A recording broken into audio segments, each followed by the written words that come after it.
controversial and confrontational and may cause offense to some. Listener discretion is advised.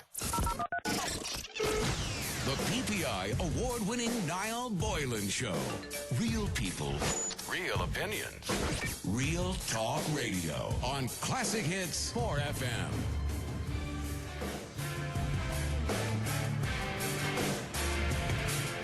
It is Niall Boylan with you right through to 1 a.m. in the morning. Now, the first thing I want to get to is an interesting email. I thought this was really interesting, particularly in the current climate. It says, "Hi Niall, I was wondering, could you discuss something on your show for me? I am divorced from my wife, and we have two daughters, 13 and 15 years of age. We have a pretty good relationship as the divorce was amicable, and we are very good parents to our daughters. My ex is a wonderful mother, and I would never fault her on that. My situation, however, is that she has started dating a new guy, and things have started to get a little bit difficult. She is dating a Muslim man, and she seems to be changing a little bit. They are dating about 6 months now, and I have met the guy. He seems sound enough and is good to my daughters, which is my main concern. However, my ex has started wearing a headscarf and has talked about changing her religion. I know this sounds bizarre, but surely I'm not making this up. She was never a religious person before, not when we were together. She is a Roman Catholic, as are many Irish people, but she has never really been a practicing Catholic. Lately, however, she has said she has become very involved in Islam, and after reading up on it, she feels it is a religion of peace and that she likes what she's reading. My concern is for my daughters, though. She's a grown adult and can make her own decisions, and there's nothing I can do to change that. I do not want my daughters being pulled into this religion, and I'm not happy that they are being surrounded by Islam with my wife and her boyfriend.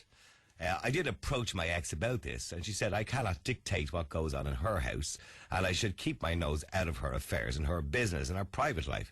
She has primary custody of the children, as I work a lot, and sometimes my work takes me out of the country. This was never an issue until now. I'm genuinely scared for my own children. As I said already, what she does in her own private life, and if she really wants to convert to Islam to keep this man happy, that is entirely her business, although I do believe it's quite sad, because she was never a religious person. But I am concerned about my daughters. Niall, I was wondering if you could ask your listeners if they think about maybe overreacting, or am I right to be concerned about this? I listen to your show most nights when I get a chance, and I know this is something you might discuss with me, because I'm sure you've discussed something similar on the air before. Maybe your listeners have an opinion. Should I intervene? Should I just let time take its course? Am I overreacting? Well, I don't know if he's overreacting or not. I'd like to know what you think. I mean, what you think of the email. Is this father overreacting, or can you understand why he's concerned? So basically, his wife and himself had an amicable split up. They seem to get on well together. She's met a new boyfriend. He's obviously a Muslim. And she's changing because, look, I'll give you an example. I know somebody, and she had a flatmate. And her flatmate was an atheist. Out-and-out atheist.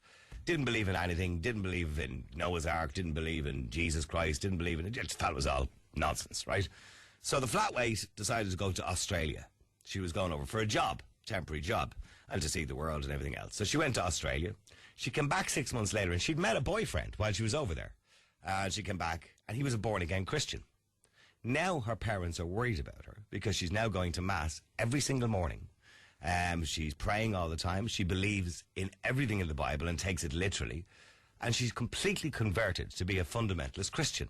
Now, she's not doing herself any harm, but her parents believe that she's been dragged into some sort of cult and she's been brainwashed. And what happens is, when somebody meets somebody new in their lives and that person is different to them, if they're in love, that person can change them. Because they manipulate them, they get inside their head, they convince them of how they should feel, because people have power over each other. And that's what's happening here. Clearly this guy has some power over her. Now, I'm not saying it's a bad thing, but he's a Muslim, she's not, and he has power over her, because obviously she's in love with him, and she's changing. But this guy is concerned about his daughters. Can you understand why he's concerned? I mean, it sounds to me like he is worried that his daughters may be inclined to convert to Islam, or maybe have to go down that route. I want your opinions on this. Do you think this father is overreacting? Do you think he's overreacting? Now, I hope I get the pronunciation of this name right. I think I got it wrong the last time. Rima, is it? Yeah, it is. Okay. Pronounced perfect there now. Okay, Rima, I mean, is this father overreacting? I'm not a parent myself, so I can't tell you whether he is or he isn't. But in my opinion, he's obviously in the right to be scared and to be worried, because Islam to him is obviously a new thing, something he hasn't explored before, something that's new in his life and something that's new in his family's life. So rightfully so, you do have a bit of skepticism. You don't know what's real, what's not, and you know how to go about it. But personally, I'd say the most important thing is to have that conversation, firstly with his ex, to have that conversation with the boyfriend, know what is and what isn't, and to have the conversation with the girls and see what they're comfortable with and make sure they have an understanding of what's going on. And like you said, not to be just dragged into one thing and another. I mean, I suppose his concern is he said his wife has started to wear a headscarf. Maybe she's doing it because she wants to, or maybe she's doing it to please her boyfriend. I don't know. Or maybe it's her new social circle that she's in. But in saying that, I suppose his concern is that all of a sudden his daughters now are past the age of puberty, and maybe he's concerned they're going to have to wear headscarves and they're going to have to follow in the ways of Islam and they're going to maybe be covered up and he believes that their lives will change. And he is their father, and he does have a right to have some sort of say in their lives. But it's of course, yeah. I think that's a really common thread amongst women and guys who kind of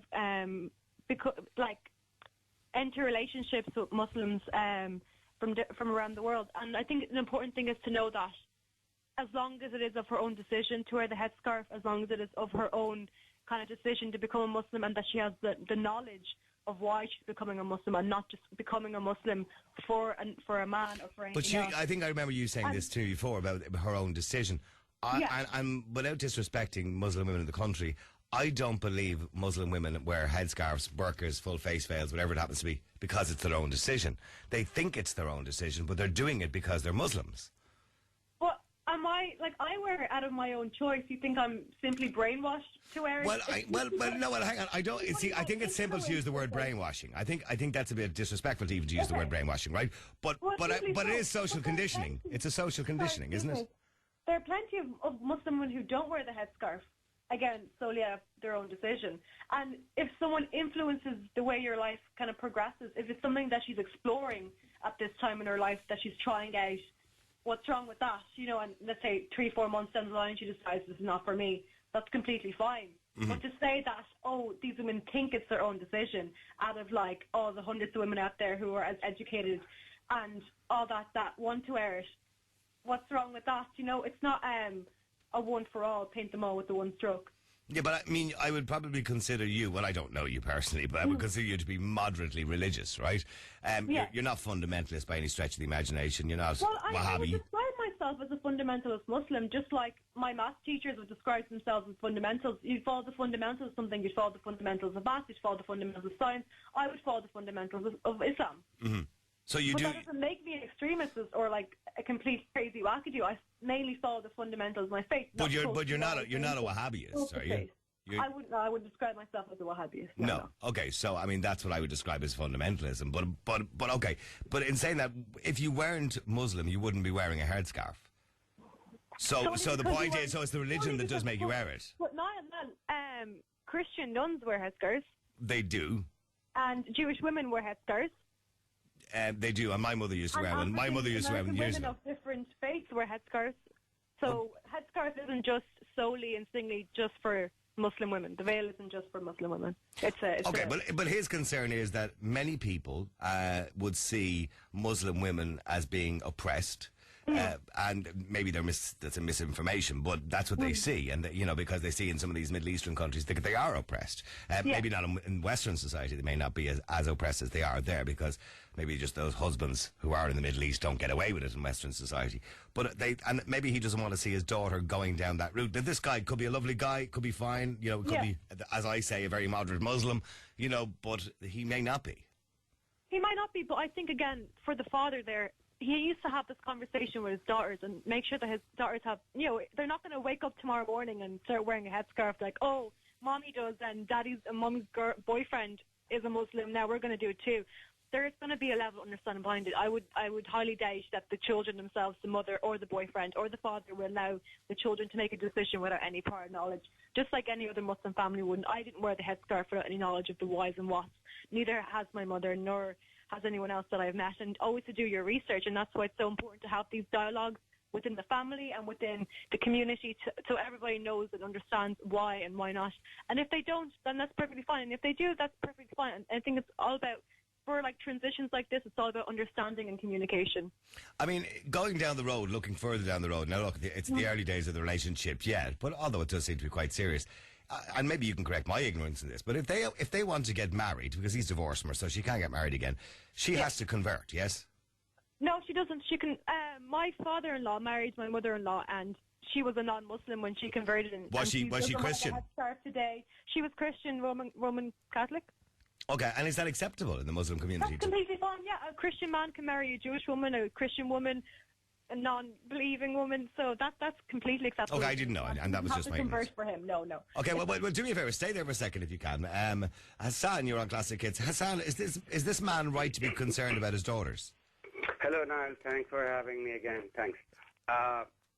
Yes, I think he has the right to be concerned if he is a practicing Muslim or if he is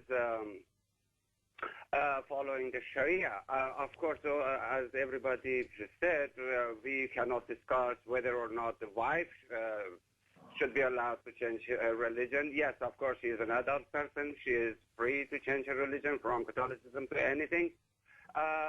Fortunately for her, the Catholic Church no more crucifies the apostate. But she has the right to know that the punishment for apostasy in Islam is death penalty. So it's a no U-turn. It's a one way. You're saying that, and we're not living in the Middle East, Hassan. And I would imagine if she decides to convert to Islam, we're now living in Western society in Ireland. She could pretty much walk away from it if she wants to. He's not going to go running after her and kill her. She could be excommunicated. She could be isolated. She could lose a lot of her privileges in the community, and she will. But Hassan, that what you're speaking of there is when someone leaves Islam, the punishment is only once they propagate against Islam.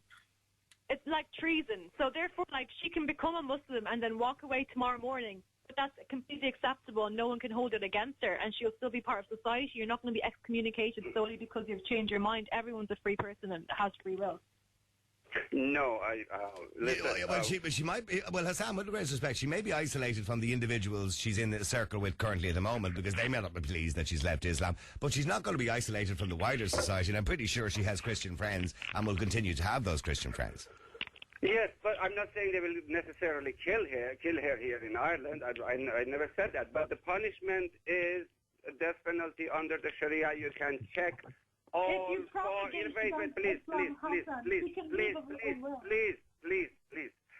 You don't trust me, don't trust Niall, don't trust anybody. You go do your research, and we have internet now. It's not difficult to find out. All four schools of Islam, Sunni Islam, plus the Shia Islam, where I come from, they all agree.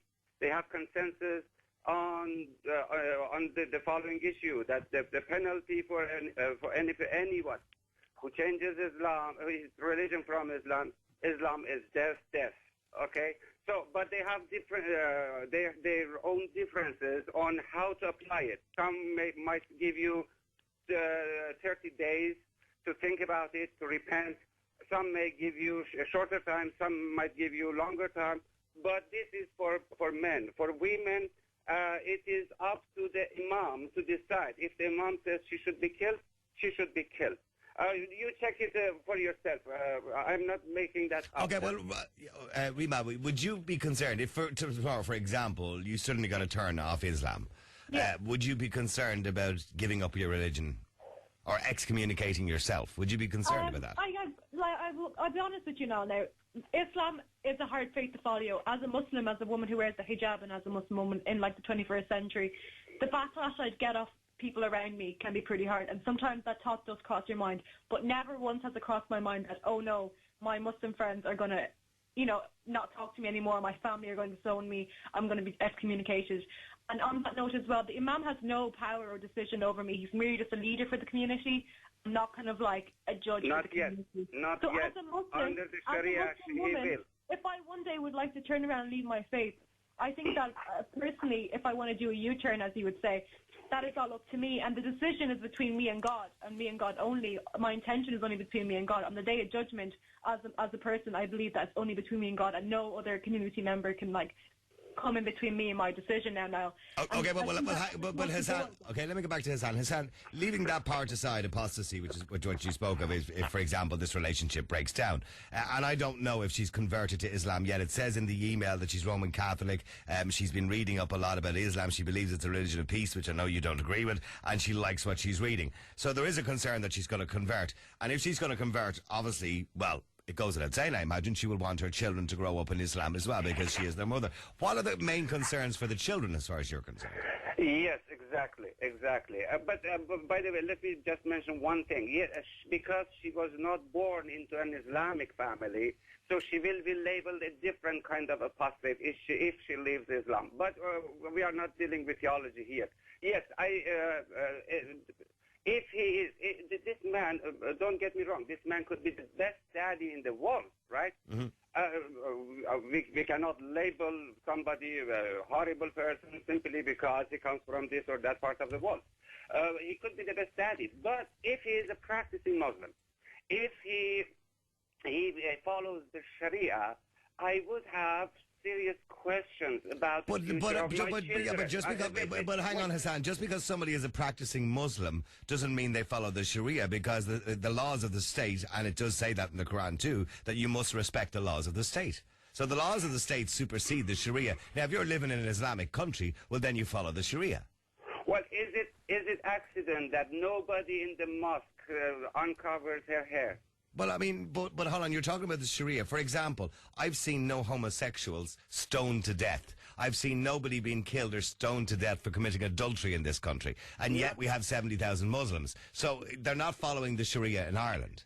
Not yet, because the Sharia is not in power. I'm talking about the laws when the Sharia is applied as the law of the nation, such as in Iran or in Saudi Arabia.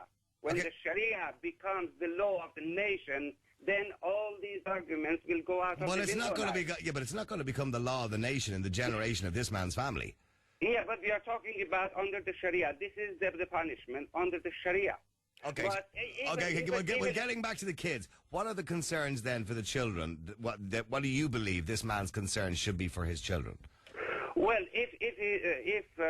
well, you said they have 2 girls. Right? 2 girls, 13 and 15 years of age. The situation for girls might be even worse than boys, right? So the girl might not, will definitely, if he is a practicing Muslim, the girls will definitely lose certain freedoms. They may not be allowed to wear what they like. They may not be allowed to make friends with anyone they like. They might not be allowed to drink in their after-school parties. So there are, and they may not be allowed to eat pork in the house, because now that the first step is the mother. When the mother is already converting to Islam, who is next? The kid. Okay, well, I mean, Rima, is it possible they would lose part of their freedom as a human being? I would say if the girls choose to become Muslim and become practicing... Well, they won't choose anything. They're 13 and 15. Their mother will choose for them. So I think that's why it's so important to have those conversations. And I think at this stage, the whole religious debate should be just kept away from them until, the decision is made. I'm pretty sure their life has been hectic enough with a divorce and a new kind of person coming to their lives. But as a Muslim woman myself, as he's saying, you can't choose your own friends, you can't choose to wear what you want. Those freedoms are still there for you as a Muslim woman or a non-Muslim woman living in the 21st century in Ireland. But Rima, are you free? I don't know what age you are. Sorry, Maria, I didn't ask. I'm 19 years old. Okay, but I mean, and have you always been Muslim, or did you convert to Islam? I was born into a Muslim family now. I wasn't practicing up until the age of, let's say, 14, 15. I didn't really understand the whole concept of it. I didn't really know what it meant to be Muslim until a certain age. So I would say I wasn't really Muslim till 14. And do you believe in any shape or form that you were controlled in a sense of you were guided as to what clothes you should wear, that you should wear a headscarf, or you shouldn't go out drinking late at night? I feel like my family were like, as any other parents were, they wanted me to dress modestly, so there was no short shorts, no tank tops, all that kind of stuff, as any other girl my age would have been. But I think my parents, thankfully, were very kind of like, oh, you want to wear the headscarf? Well, you better go figure out why. You're not wearing. If you at 18 years of age, if you had wore a short skirt and came home, or came into the room and said, Mom and Dad, how you doing? Heading out to a nightclub and have a short skirt on. Any other parents, I think at a certain level they'll be disappointed. They'll be like, Why would hey, they be disappointed? What the hell are you hang on. wearing? No, but hang on, Debbie. At 18 years of age, most parents wouldn't be disappointed if their daughter was wearing a short skirt. It's quite fashionable in some sense. My parents would be slightly disappointed in me. That doesn't mean they're going to stop me, but they would be disappointed for Exactly. So be That like, is not what the hell freedom. are you wearing? Go get changed and wear something more appropriate for your age. Solely because they're my parents and they're very protective over me and the way I portray myself. But that doesn't mean that other Muslim youth out there aren't in the clubs or aren't going out for the sesh. That's happening. The sesh. All right. Okay. Hang on for a second, Hassan and Rima, please. Let me go to Joan. Joan, you're on Classic Hits. Hello, Niall. How are you? All over before it's begun, huh?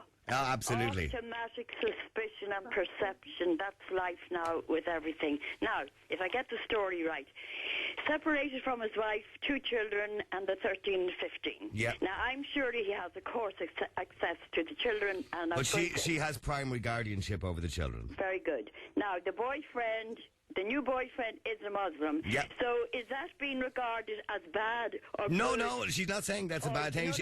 He actually said he seems like a terribly nice guy. Yeah, well, I'm asking a question appropriate to that. Is he being regarded, he is by people on the air, as bad or good? Is there history there for a start? Now, the separated wife, now with her Muslim boyfriend, it's out of his hands regarding her. So, just for a moment, hoping she is still stable, intelligent, will work out her own Muslim boyfriend, good or a bad Muslim. The husband, naturally, will care emotionally about his children, and is he suggesting that the wife can't handle that? Number one.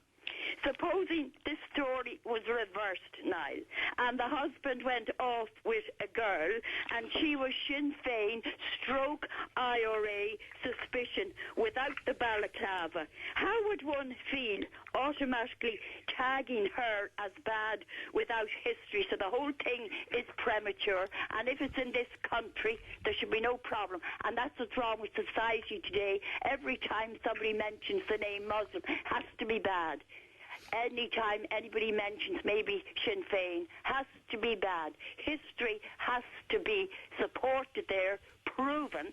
And if the man now thinks his wife is less intelligent because she left him, she must have been a bit intelligent if she did leave him. Okay, but no, what his main concern is that his wife is going to convert to Islam. He doesn't seem too concerned about that. He does say that's her choice. But he is concerned about his daughter, and as Hassan has rightly said, probably his concerns are that his daughters will lose their freedom at 13 and 15 years of age. Why is he thinking all that? Are they going to stay in Ireland? Because being a Muslim is certainly different to being a Christian. No, wait till I tell you, Niall.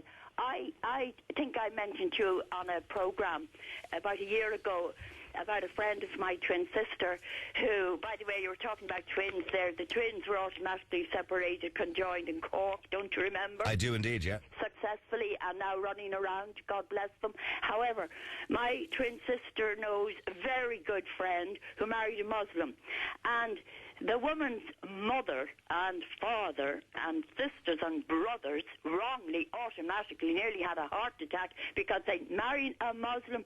Today they're married with 2 children living in Ireland. Now, if they're going to live in Saudi Arabia or somewhere, one would worry. So the good mother, if she's still the good mother, but of course in the eyes of the husband, she's no longer a good mother because he's suspicions all over the place about her. And that last girl on, she was quite common sense with what she said. But there's a big difference living in one of these barbaric countries and living in Ireland. Well, okay, let me just say that to Hassan. Hassan, that was the point I was making earlier on. We are in Ireland, we're not in Saudi Arabia, we're not in Iran. So, things are very different, and Muslims don't follow the Sharia. They don't follow the rules as strictly as they do in these countries. Well, you say things are different, or are they? Well, they are, clearly. Okay, is this the lady, the first lady, Rima? Rima, yes. Okay, she said her parents would be disappointed if she comes home in shorts or whatever, Short skirts, not modestly dressed. She said. Yeah. Okay, so it is the impact is here already. I ask you a question: is it an accident that nobody in the mosque uncovers her hair? No woman uncovers her hair. Is this an accident? So the Sharia is being implemented within the sphere of the mosque already. Niall, Yes. they're walking around my town in short skirts, but most of them are very modest. If my own daughters were younger walked around in the size of skirts of anybody, I would be alarmed. And they're walking around Muslims, some with the scarves, some not. And I'd like to ask our friend there, Hassan. are you suspicious of everybody who is a Muslim today? Well, he was, by the way, to clarify, he was a Muslim himself. Good, and Niall, what happened? Niall, Okay, Niall, well- if you give me a few seconds, I will address this lady's issue. I come from Islam myself. My parents were Muslim. My mother couldn't kill an ant. So I'm not suggesting by any means that all Muslims are violent. What I'm saying is that the basic teachings of Islam are violent. They have strong elements of violence in it. The clear example is the Sharia, okay? Yeah. So the Sharia, I paid a heavy price to the Sharia. It cost me a country. It cost me family members. It cost me a couple dozens of my friends, relatives, classmates.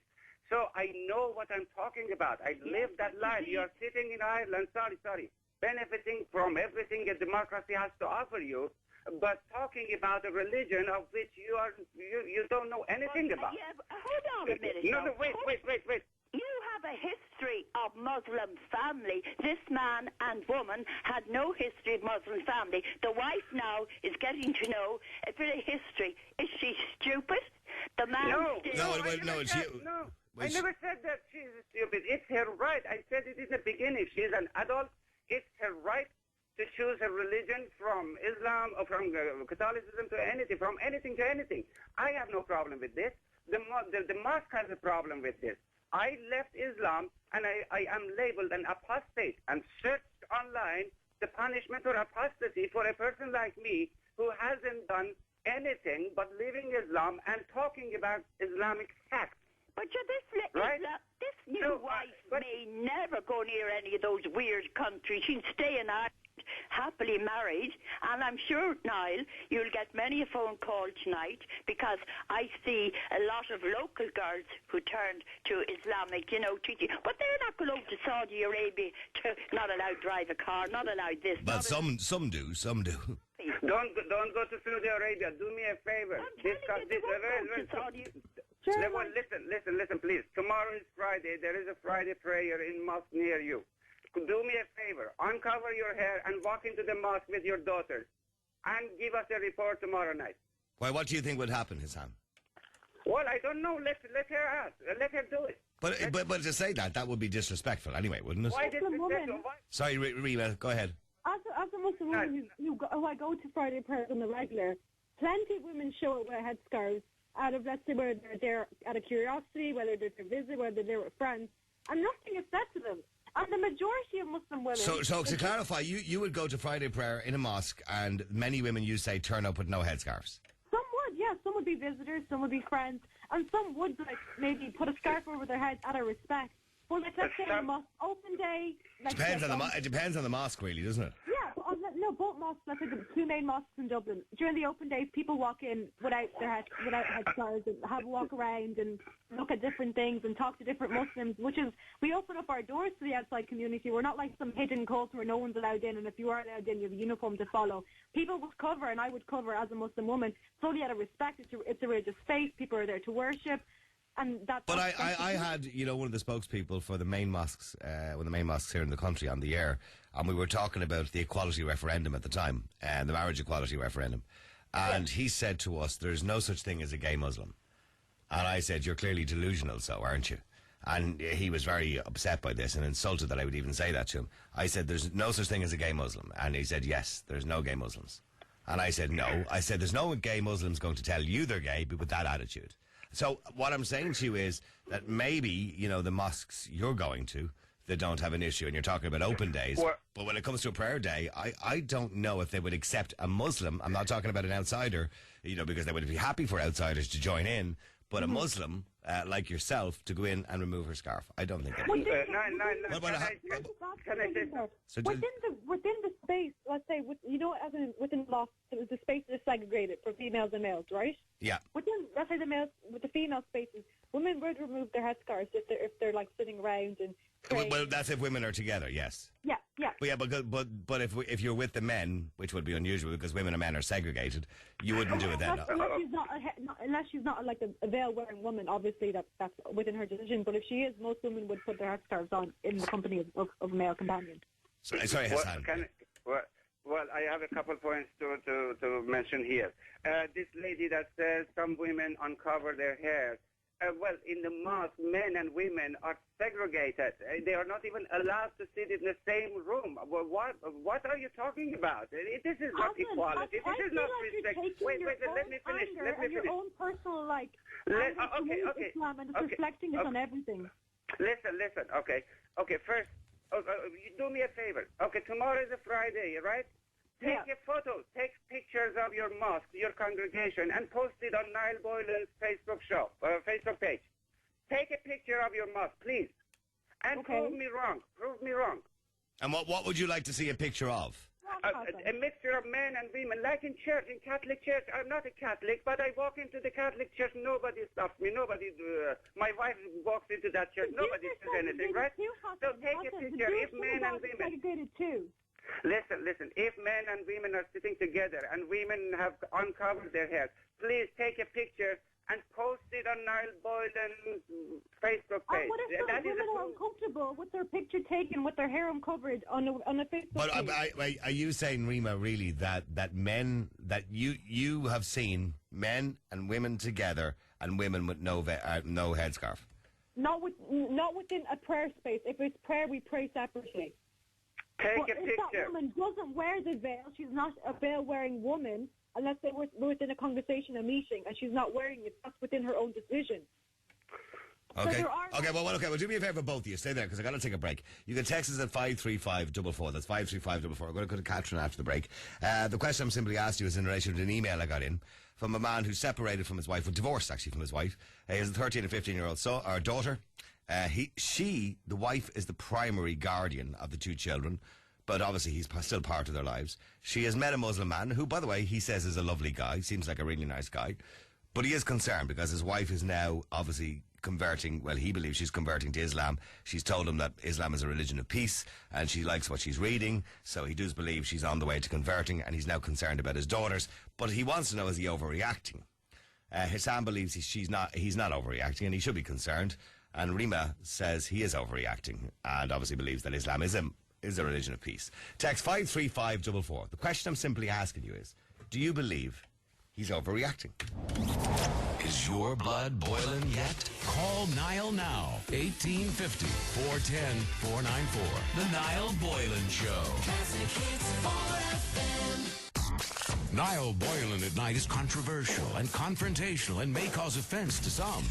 Listener discretion is advised. 4FM. By the way, just to mention as well, don't forget, we have another 6 tickets to give away tonight to Purple Rain, a celebration of Prince. If you want to head along to see it, it's an amazing gig if you're a big fan of Prince. It's playing on May the 17th in Vicar Street. It's May the 18th in the Cork Opera House and May the 20th in the Black Box in Galway. And we're going to give away a pair of tickets for each gig. If you want to go along, just text in to 53544. Give us your name and your location. And what we will do is we'll pick 4 winners, or should I say 3 winners, at the end of the show from those locations that would suit your gig of choice.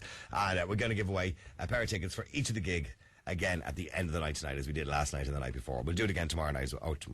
No, we won't be doing it tomorrow night because we won't be here tomorrow night. This is the last night you get a chance to win them, all right? All right, getting back to this particular story, let me go to Catherine. Stay there, please, Rima and Hassan.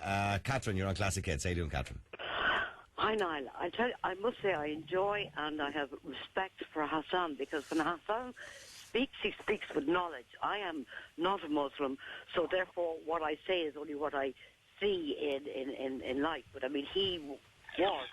So I would like to ask Hassan 2 questions, please. One is, why did he leave the Muslim religion? And also, when they go to the mosque, now, you know, you have the women and the men separated, and I presume the women will have the children. And the question I'd like to know is, what age will the boy join the men Oh, okay. at prayer? I never thought. Okay. Yeah. What age do boys join the men in prayer? Well, I started very young. It depends on probably different parts of Islam have different take on that. But to my knowledge, girls reach at the age of puberty, a stage of puberty at the age of 9, and boys probably 13 or something at that period. Okay. But I started fasting very young, younger than that. Okay. Her other question, Hassan, very quickly was she wanted to know, why did you leave Islam? Well, it's a long story. My family was involved in the 1979 revolution. After the revolution, the Khomeini had promised us. Khomeini was the supreme leader. He called himself the representative of Allah on earth. And I don't think there is anybody here who can say Khomeini misunderstood Islam. But when he came to power, he started giving us a different meaning of Islam. The terminologies we are using, we have to be very careful. Equality, freedom, innocence, they have different meanings under Islam. You are not an innocent if you reject Islam. You are not a just person if you stand against Allah. These are facts. These are facts. And Khomeini started applying these things on us. And Khomeini refers to the Quranic verses. He said the believers are those who are severe against others and kind to each other, right? These are the Quranic verses. And then a lot of people came out, and the women were the first group who came out. The women said, we didn't want that social freedom we had under the Shah to be taken away from us. But Khomeini said, no, we don't need, and women were labeled prostitutes and things, words like this, and they were pushed back to their homes, forced to cover, and to answer that Lady Lima that they choose. No, they don't choose under the Sharia. Women were forced to cover and go back to the kitchen and bring children. And so there were a lot of tension in the country. My brothers stood against Khomeini. Two of them were executed by Khomeini. Two others spent 3 to 4 years in prison each. The youngest one was about 16 or 17 years of age when he was arrested. So they were essentially executed because they didn't like the interpretation of the Quran that he was promoting, obviously. Hominy, yeah. Yeah. Okay, so Catherine, does that answer your question? Oh, gosh, very well. But going back to the original topic is that with this woman, as Hassan said, and everybody is agreeing that she can do what she likes with regard to her religion. And what I noticed was quite ironic when you're reading out the email. You know, her husband and her, the father of the children, they separated, they divorced in good circumstances. And when she met this Muslim, she was aggressive with her husband, her divorced husband, and so much as she said to him, to mind his own business. I do what I like and all the rest of it, And I was sort of laughing because I presume if she does marry this Muslim, she'll have to curtail her temper. She'll have to be more obedient towards her husband. More obedient? Towards her husband, Muslim. Why, do you not think that Muslim women have a mind of their own? No, I don't.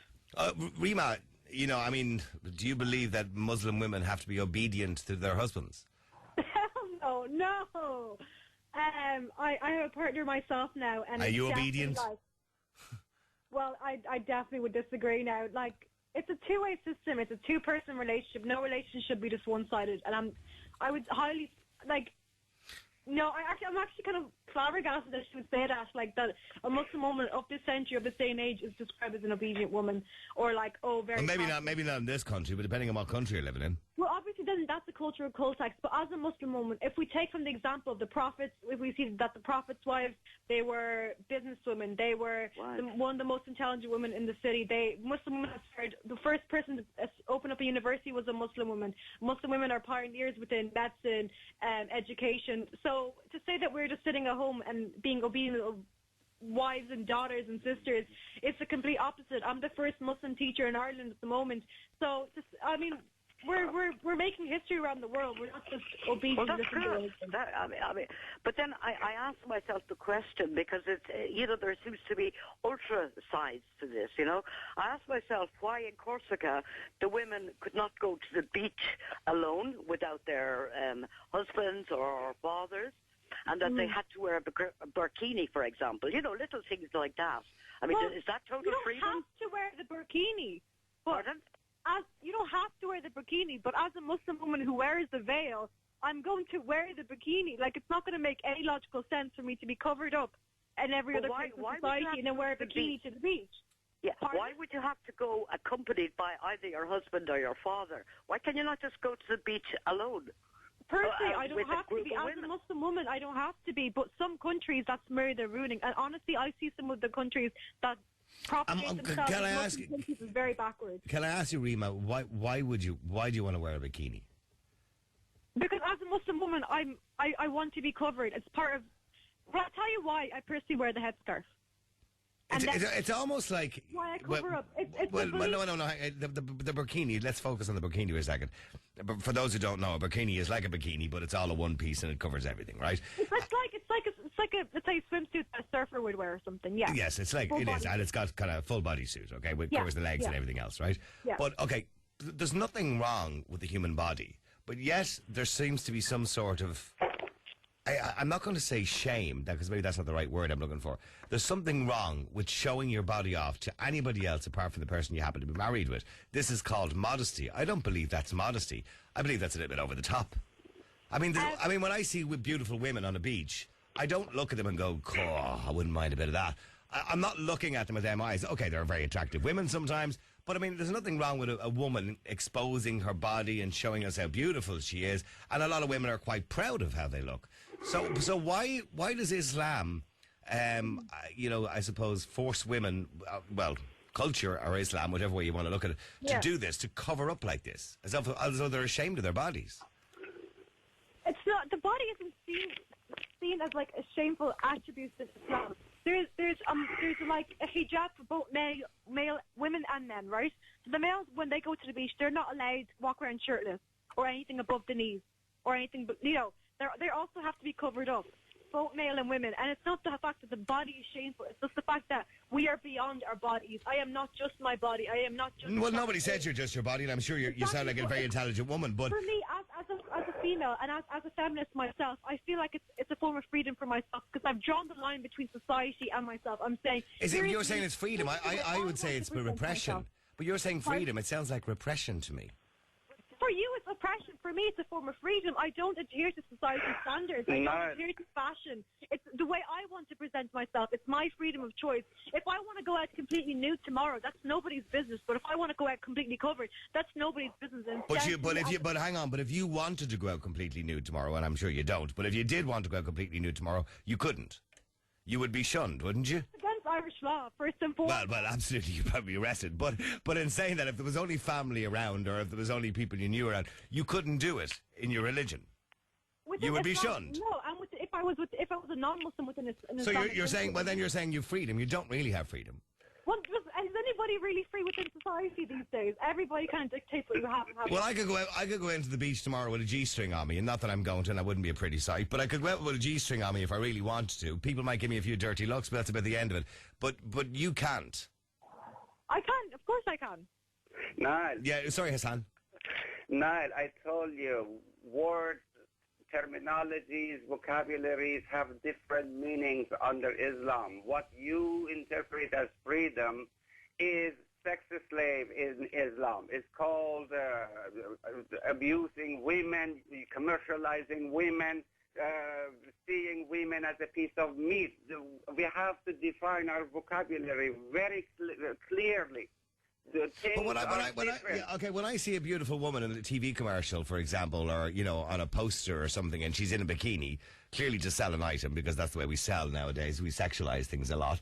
I do look at the woman and I go, she's beautiful. Now, I'm not looking at her going, I wonder how intelligent she is, because I don't know her. So I am looking at her saying she's beautiful. But equally, I see women looking at men in posters, Reba, who will say, God, he's beautiful too. So I don't think there's anything sexist about it. But I do believe that objectification is you're taking it out of context and somehow. I don't think there's anything wrong with, say, selling something or marketing something and using the human body in that shape or form, provided we're proud of it and provided the person who's doing it wants to do it. Well, first and foremost, can I just say that the whole modesty thing works both ways. It's both females and males that have to cover up. Well, now, the question is, tomorrow, if your sister was on top of a car trying to sell it off, because sex sells, or your mother, would you be okay with that? I don't think I don't think it would be appropriate if my mother was on it. But hang on. If my sister decided to be a glamour model, she wouldn't. She's 59 years of age. But if she decided to be a glamour model tomorrow, and she was 19, for example, and that's what she wanted to do, I would support her, and I would be quite happy for her if that's what she wanted to do. What? So you'd like other men goggling at your That's fine, but hang on, but it all depends. You're saying, you see, what you're doing is you're making it sound wrong by saying and having other men oogling at her or whatever it is. If that's what she wants to do, and if she's happy to do that, that's fine. Well, isn't that what it's there for? But I seen feminists recently, this thing in America, these feminists coming out and going topless on purpose, saying we can do what we want with our bodies. Here's our boobs, look. And They will be Does that not apply to me? But what I'm saying is there's nothing wrong with the human body. And if somebody wants to go topless on page 3 of a newspaper because that's what they want to do, I don't see anything wrong with it as long as they're not forced or exploited. I see nothing wrong with it either, but what's wrong with going around fully covered as well? But there's probably nothing wrong with it either. But you have a choice. They have a choice to do that. I'm saying you don't have that choice, Rima. But do I not? But as a Muslim, as a Muslim woman, the Quran clearly says you must keep your modesty. I just have to keep my modesty, but it doesn't tell me to wear hijab. It tells me to keep my modesty, my hiya. So the way I present myself in public, the way I act in public, so I'm not going around, screaming at the top of my lungs and acting like the complete Aegis. So it's not just my physicality, it's my mannerisms, it's my way I talk, the way I act. So when it comes down to modesty, when it comes down to that, it's not just the physical aspect of it, it's every other aspect of it, Niall. So it's not just like, I'm not going to go around and say inappropriately or whatever. It's just the way you conduct yourself publicly and privately. So it's not just down to your... Okay, I'm sorry, Hassan, you want to say something there? Sorry, go on. Well, this lady, Lima, is living in La La Land. Okay, what makes you think that covering yourself is modesty and uncovering your hair is against modesty? Why would you come to that conclusion at all? What you see as modesty, what you interpret as modesty, what you have been told to call modesty by your imams is a symbol of oppression. Is a symbol of oppression. It's simple. Very loud and clear, I'm saying this. This is a symbol of oppression, not modesty. You didn't choose to cover yourself. You cannot do it. I told you, take a picture in your mouth and bring it to me, okay? But you just continue. Wait. Please give me the time. You talked about obedience and Islam and Muhammad teaching not like this, right? I ask you, just for the record, did Muhammad say, or did he not say, that women are your tilth, are your land, plow them in any form or shape you wish? Did Muhammad say, or did he not say, that women should prepare themselves for their husbands, even on the back of a camel? Did Muhammad say, or did he not say, that women should obey their husbands? If they disobeyed you, punish them, give them verbal warning. If they continue to disobey you, separate your beds, and if again they continue to disobey you, vazrabuhunna, the verb is vazrabuhunna, strike them, beat them. Did Muhammad say this or these things, or did he not say? Hassan, one thing that you're doing is taken out of context.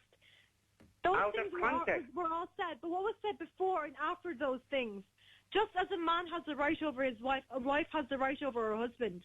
Where does the Quran say that men are your field and plow them in any way? Hassan, dude, let me Where does the Quran give No, hang on, Hassan. Let her answer, please, Hassan. A woman preserves herself from her husband, as does the male. Why can one say a virgin and the other can't? Both do. So both preserve themselves for marriage. The same way, like, a wife has a right over her husband, a wife's decision is respected. And the whole beat them thing, you're taking it way out of context. Niall. If you read that within hadith, within hadith, yeah? This is in the Quran. The example of it, the Prophet ﷺ never once raised his hands against any of his wives.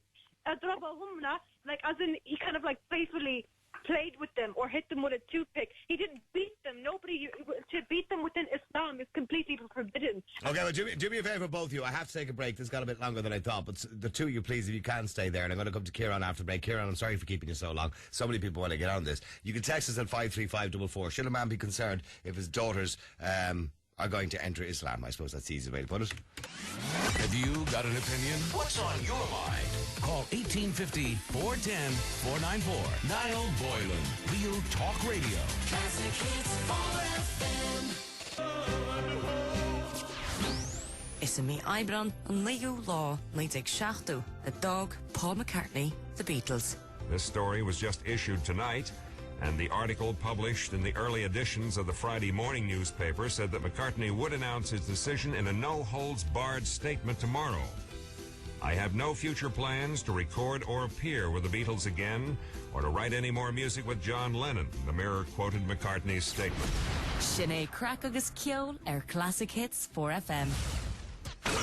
Niall Boylan at night is controversial and confrontational and may cause offense to some. Listener discretion is advised. 4FM. All right, loads of text coming in. Somebody says, well, Rima is her name, is irrelevant. A few million people might agree with her, almost a billion don't, and a few million would saw her head off for even saying it. Another person says, Muslim women are just second-class citizens. These women like to be told what to do by men. Well, that's your opinion. Did a Muslim woman just call herself a feminist? I think that's a contradiction in terms in itself. This topic is not helping the man, says somebody that sent in the email. Please help the poor man. Well, if he needs help, you sound like he's almost desperate for help. Keep texting 53544. Kieran, how you doing? Oh, sorry, Kieran. I'm losing Kieran there now, but I'll go to Ahmed. Ahmed, you're on Classic Hits. How you doing? How's it going, Niall? How are you? Good. Ahmed, you're an Irish Muslim. That's right, yeah. Okay, should this man be concerned about his two daughters? I'll be honest with you, I'll give the honest answer where, of course, he should be a bit concerned because it's probably something new to him. And maybe he doesn't know any Muslims prior to that, or he doesn't know much about the religion itself, so it's something new. And always with something new, people do get a bit scarce, including myself. But it's always up to the person to do a bit of research and get to know people from that and, break boundaries and try and find out, try and stop all the stereotypes about whatever issue it's about. And why did you convert, by the way? Or did you convert? Well, you weren't always a Muslim, were you? Oh, no. I was always a Muslim, but my mother, she was a Catholic before. And I just want to say this is proof of a story that not all women are forced to convert to Islam. My mother was not forced because my father, he came from South Africa and he came to Ireland in the 1970s and he married my mother towards the late 70s. And my mother, she didn't convert to Islam after they got married. If it's the other way around, they would be forced, wouldn't they? In other words, a Muslim woman wouldn't marry a Catholic man, would she? She'd be... A Muslim woman wouldn't marry a Catholic man, but a Muslim man can marry a different... can marry a Jewish woman or... And we're trying to say that women are treated the same. If women are treated the same, why doesn't she have that same choice? It's to do with a number of issues. Like if we would prefer to have the kids brought up as Muslim as well. There's a number of issues behind that. I'm not someone to speak on that issue. Perhaps I could give that to Rima because I don't have too much knowledge on that subject. Mm-hmm. But I just want to say that they're not forced to. If my mother, she only converted 10 years after the marriage, Mm-hmm. She wasn't forced immediately. She looked... But this guy is not saying she's being forced to, but he says she seems to have a keen interest in Islam, that she's reading the Quran at the moment and she believes it's a religion of peace. What's wrong if she has a keen interest in the Quran? As the previous caller, one of the ladies I was on earlier on, Islam is always associated with bad in the media, and especially topics like this, where it doesn't do us Irish Muslims a favour here in Ireland when we're trying to have our own identity here as Irish Muslims. But you're saying it's a good religion or a religion of peace. Yes. Hassan, who's a former Muslim and is now a not, he believes it's not a religion of peace. Well, so that's your interpretation. He clearly has his interpretation. He's from Iran. Yeah, it could also be as well to do with culture too, because a lot of the way the so-called Muslim countries, like for example Saudi and all that, it's more of a cultural law. I mean, it doesn't say anywhere in the Quran that women can drive cars. You know, they were allowed to ride on camels back in the Prophet's time. So, you know, why are these Muslim countries being associated with, why are their laws being associated with Islam when they're not even practicing the proper law of Islam? Well, I'm assuming you don't agree with the Sharia, do you? I do agree with Sharia. As a Muslim, we all agree with the Sharia, but it doesn't mean that we want to take over the world and implement the Sharia everywhere, as it says in the Quran. But how can you even agree with the ideology of the Sharia when you see things like, for example, death sentence for somebody who commits adultery or for being homosexual, or how can you? If someone commits adultery, you need a number of witnesses. They make it almost impossible for it to happen. Well, even with the witnesses, if you get the witnesses, why would somebody be sentenced to death for adultery? Because it breaks up families, that's why. And you accept that would be a reasonable punishment? To sentence somebody to death? There's other ways to go about it. Clearly. There's other processes of going about it before the punishment. But I know you wouldn't do it, and I know you accept that it's not done, that we live in Ireland and we have state law which supersedes your belief, right? But in saying that, the very fact that you would even consider that to be okay if you had witnesses. I think it's 6 witnesses, isn't it? And also that homosexuals should be sentenced to death. It doesn't say that homosexuals should be sentenced. Or anybody who facilitates their weddings. Should be saying that the act upon it. Yeah, well, to have homosexual sex should be sentenced to death. Yeah. And you think that's acceptable? That's the Sharia. And you agree? Would you agree with the Sharia? Yes. So you can see why people have a problem with that, so then, can't you? I can see, but it's to do. They make it almost impossible to make. But it doesn't matter whether you. I mean, I accept again that we live in a country where the state law supersedes your belief. But in saying that, the very fact that you think it's okay to have a thought process where a man who has a loving relationship with another man, which we voted for in this country a year and a half ago, and who has sexual relationships with him, should be sentenced to death. The fact that you even agree with that concerns me. Niall? Yeah, sorry, Rima. I think everything that you're using right now has to be taken within context. So when you're talking about... What other context can you put that into, by the way? Let's say, if we take the example of homosexuals being sentenced to death now, all right? Being homosexual itself is not the problem. So you can be gay, that's completely fine. But you can't be gay and Muslim. Do you understand what I mean? Now, the act of homosexuality is the sin itself. So you committing, let's say, you having sex... The act of sodomy. The act of sodomy. But you need to have X amount of witnesses. So the likelihood of someone being there while you're being intimate with another man, the likelihood of that is slim to none. But whether you have the witnesses, again, the same with the adultery, or you don't have the witnesses, the very thought that you... Well, hang on, no, Rima, please work with me on this, right? And both of you. The very thought that you would teach young children at a young age not to accept what we believe morally is right now, that men can be in love with each other, and if they want to have a sexual action in the privacy of their own bedroom, that's what they can do. The very fact that you would teach children that there's something very wrong with that, and if there is witnesses under the Sharia, they could be sentenced to death. I think there's something very twisted about that. There's something wrong with it. It's within Islam. People can be born Muslim. It's just that's your own. But they can't be gay. Your own struggle. You can't be gay. You can't have a gay relationship. Simply put forward. But then that's because. Do you not see anything wrong with that? Struggle. Do you not see anything wrong with that? In a liberal country, a secular country, where we accept that gay people get married, we've only voted for it, more than half the population voted in favour of it. Do you not think there's something very wrong when you're bringing your children up in a religion that contradicts honestly, Niall, morality? As a future parent, hopefully, if I ever have kids, that's going to be the last thing on my mind when I'm teaching my kids anything about Islam. But I would hate to think, Rima, as a future parent. But as a future parent, both you and Ahmed, as a future parent, if your child come home and said, Mom, at 14 or 15 years of age, I'm gay, I fear for the advice you might give him. But Ahmed, what would you say? If my kid told me that, I would go about it with different steps. I'm not going to completely dismiss him. I'm going to talk to him and say, why? How do you feel?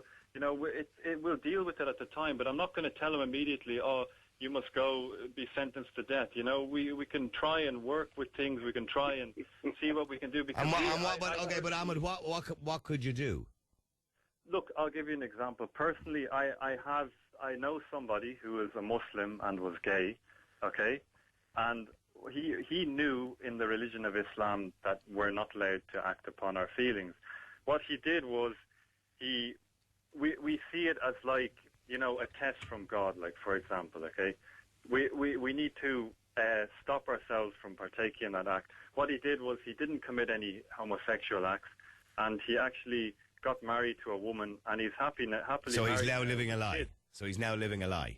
Well, it doesn't mean that he's living a lie. Well, if he told you well, then he clearly wasn't gay. If he told you he was gay and now he's married to a woman, he's clearly living a lie. Well, maybe he could have been bi then if he's married to a woman. Well, maybe, you yeah. know. But the very fact that the very fact you would control somebody and tell somebody that they can't act on their own loving feelings and emotion, to me that's weird. Personally, never told him that. This guy is a lot older than me. It was, I don't know who it was, but it was it's a distant relative of Okay, mine. but let me ask Hassan. Hassan, just before I finish this up, Ahmed is clearly saying that the media are putting a bad spin on Islam. Do you accept that? Well, Niall, this gentleman and that lady, these are an example. That's how religion poisons everything, as the late Christopher Hitchens said. Control the teachings of the mosques. They are peaceful, moderate, civilized people, but advocating the ideology that ISIS has put into practice. We call ISIS, when ISIS puts exactly these things into practice, we call them barbaric. But these people are in the Republic of Ireland benefiting from everything a democracy has to offer and advocating exactly the same things. Where does it come I'm not from? going around advocating it now. Like, I'm not going around with a banner over my head saying, hey, let's kill all the gays. I've got gay friends. I have. But you've got gay friends, and I'm assuming that your gay friends are not all celibate. So you must. No. Well, then obviously you frown upon their activities. Well, no, because as a person myself, because again, living in Ireland, in the Republic of Ireland, everyone is free to do and live the way they are. But do you understand what Hassan is saying? Hey, John, you and your gay boyfriend there, you're irritating me. Move. That gives him the right to come to me and be like, hey, Rima, you and your hijab are irritating me. Move. That's his decision, but he's not being Muslim and gay. But do you understand the point that Hassan has made, that ISIS, of course, who we all frown upon and we all believe are the most disgusting people in the world, you know, the ideology that they're carrying out, and we've seen some of the horrible footage of them, for example, throwing a gay person off the top of a 4-story building in Saudi Arabia, wherever the hell it was. That's within themselves. Absolutely, but what I'm saying is but hang on, but the ideology is the same. The only difference is they're acting on it. They're acting on it very wrongly. I wouldn't even consider ISIS and that. But it's still the same ideology. The only difference is that you're not doing it. Well, I mean, but you and Ahmed, you and Ahmed both agree with it. The only difference is you're not doing it. They are. So in other words, you're agreeing with the ideology. You may not be doing it, but you're agreeing with it. You know, you're telling me that the act of homosexuality is wrong, and the Sharia says that it should be sentenciable by death as witnesses. Muslim community, Niall. And at the end of the day, ISIS, I feel have nothing to do with Islam. But as a Muslim, if I'm going to go around and call myself... So ISIS have nothing to do with Islam? Pardon? Did you say ISIS have nothing to do with Islam? I said they have nothing to do with Islam. The complete wrong thing. Well, they have your ideas into practice. How come they are not Islamic? Are they practicing it right? You should praise them. Listen, please. You're telling me my husband can beat me. Okay? Listen. Nothing to do with Islam. Your husband has not put the teachings of Muhammad into practice. ISIS has. So why do you condemn ISIS? ISIS has put into practice. They are going through a lot of hardship to put the teachings of your mosque into practice. Why are you against that? Are they doing it right, Hassan? What? No, they're not. They're not the Judiciary system of Islam. Well, you they're condemn the gays, you condemn homosexuals, you don't practice Islam carefully. Well, Ahmed, just before, because I have to wrap this up, Ahmed, do you condemn all the terrorist acts that we have seen in Paris and Cologne and everywhere? Of course I condemn these attacks, but I'm still saying, why do we as Muslims have to condemn this? Because I have nothing to do with it. Why say for example, if a man named Niall, right? Niall, he went to go out and kill somebody. Niall, do you have to go and apologise on behalf of all Niles for the other Niall for killing another man? No, you don't. So why, as us Muslims, always have to condemn an attack that happens in Europe that has nothing to do with us? And but the thing is, there was a recent bit of research done in the UK, and I can't remember the exact figures, so please don't quote me on it, but I have a rough memory of it, okay? And they asked, I don't know, 2,000 or 3,000 Muslims, did they condemn what happened in Paris? And I think it was over 48% didn't condemn it. They said they would never do it, they would never act upon it themselves, but they could understand why it happened. They could see a justification in it. To me, that's quite scary, that they could see justification in it. Well, that's Niall. That's the UK. We're in the Republic of Ireland, and we have a much different community to the UK because the Muslim community here, I think they have integrated a lot better than compared to the UK. Possibly. They're not isolated. And can I just say? And we don't have Anjem Chowdhury here either. So. Yeah, well, Anjem Chowdhury. He's in jail. I think he's out of jail now, isn't he? He was in jail. But we actually did have him on the air here one night. Sorry, Hassan. Finally, go on. I have to wrap it up. Go ahead. Well, you don't have Anjem Chowdhury, but the same mindset is talking to you right now. So, it's easy to condemn these things, but don't tell me it's not Islam. Everything you believe these radicals are putting into practice. I just want to mention one point. I don't know if I have time or not. Go ahead. But Ahmed says we prefer to raise our children as Muslims, and this takes us to the topic of the program. And I want to raise a question: should parents be allowed to indoctrinate their children, their defenseless children, into this or that religion when the children are too young to defend themselves? Should schools indoctrinate one particular religion? But I have discussed this before in relation to Christianity as well, and I have always been against indoctrination. I do believe that people, if they want to get baptised, should be able to do it when they're 16 and they can make their own decisions. And at least then people are more mature, they can actually understand. I think indoctrination, actually, I think it was Richard Dawkins said that indoctrination is brainwashing. All right, thank you very much indeed, Ahmed Hassan, and I appreciate you staying on the air as long as you did, Rima, as well. Thanks very much indeed. All right, loads of text coming in. Somebody says, I must thank you, Niall, for your questioning of your Muslim guests tonight. That comes in from Tig. What a lot of crap, says Linda. I don't know what you're talking about being a lot of crap. Another person says, good one, Niall. I see the colour for what it is. Islam is destructive and anti-human. It is another life, false religion, just like all religions. Another person says, Niall, I think you're taking things out of context. I think Rima and Hamid seem like nice people. They're just suggesting to you that they do believe the theology and the ideology, but they wouldn't put it into practice. Another person says, I think it's an overreaction. Rima said, okay, well, I could go on reading them all. They're all pretty much the same. Some of them are quite abusive, actually. Okay, I want to move on.